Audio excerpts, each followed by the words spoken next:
Good day everyone, my name is Jody Alaba. I'm taking Bachelor of Science in Business Administration, major in Marketing Management. I am one of the students of AMA Online Education through distance learning. I'm a domestic helper here in Singapore for 4 years now, and this is my course project on Philippine popular culture.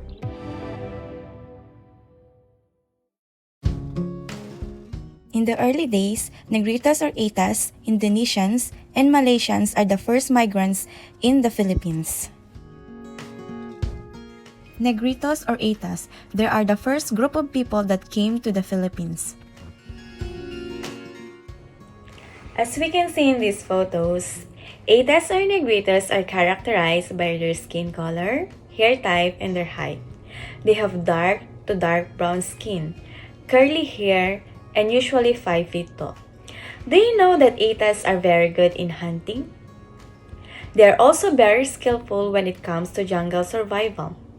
They use plants as herbal medicine, and they make their own weapon or tools from the jungle. How amazing it is, right? Indonesians, the second migrants.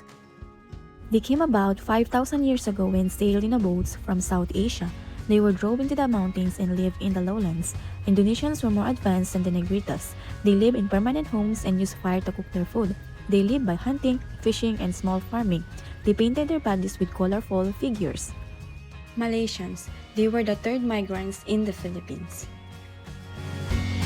It is believed that around 3000 BC, Malay people or people that evolved into the Malay tribes that dominate Malaysia, Indonesia, and the Philippines arrived in the Philippines.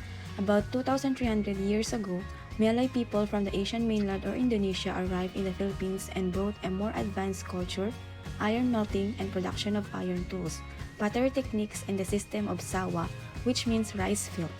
In addition, Malays are more civilized than Indonesians.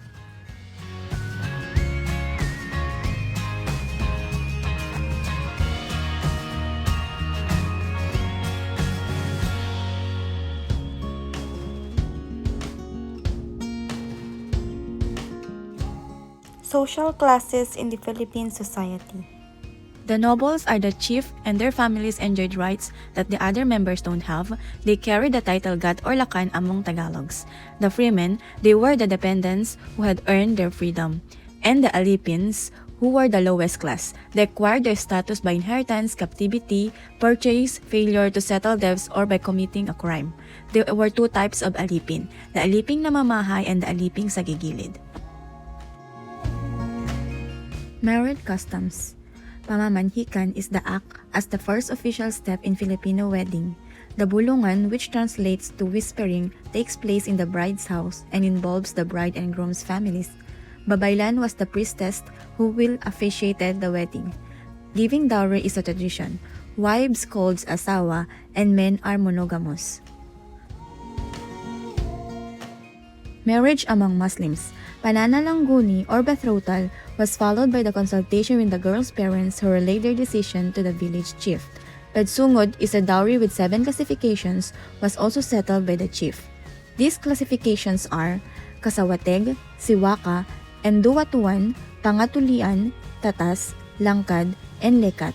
The wedding ceremony is called pegkawing, and the one who officiated the wedding is called haji. In the 6 days of festivities, followed by the wedding ceremony, the couple can sleep together on the 7th day.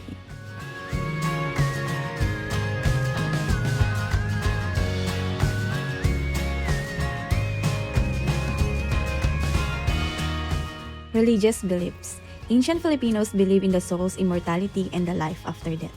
They believe in the existence of gods and deities. They adored idols, and they perform rituals. Burial customs and practices. Dead were placed in a wooden coffin and buried under the house. Upon the death of the person, fires were made under the house and armed men acted as sentinels to guard the corpse from sorcerers. A mourning for woman is called morotal and a man called maglahi. For dead chief was called laraw. Divination and magic charms. Ancient Filipinos are superstitious, believes in fortunes. They use charms like anting-anting and gayuma. They believe in the existence of aswang, mangkukulam, tikbalang, and tiyanak.